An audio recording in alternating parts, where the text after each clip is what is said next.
जो शिकायतें हैं उनमें से मैं ये मानता हूँ अभी तक 80% शिकायतों का निवारण अभी तक नहीं हुआ वो, और वही चीज़ें रिपीट भी हो रही है। क्योंकि माननीय मुख्यमंत्री जी की गरिमामयी उपस्थिति थी, हम लोगों के बीच में आए हैं, तो हमारी ये जिम्मेदारी भी थी कि ठीक है उनका सम्मान का ध्यान रखा जाए।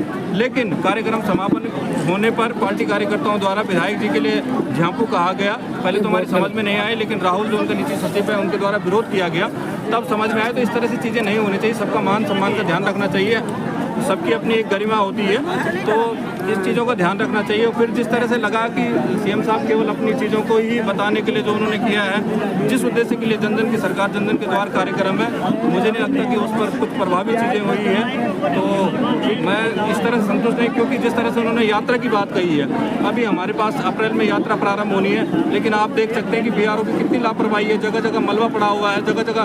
और आदरणीय प्रधानमंत्री जी की महत्वाकांक्षी योजना जो ऑल वेदर रोड परियोजना है, 2017 में इससे काम स्टार्ट हुए थे। अब तक आप देख सकते हैं कि पालिका से अगर देहरादून की तरफ जाएं तो हमारे पास नगुण मौत मंडरा रही होती है, और अगर धरासू की तरफ जाएं तो आप नालूपानी ये तमाम एरिया देखेंगे।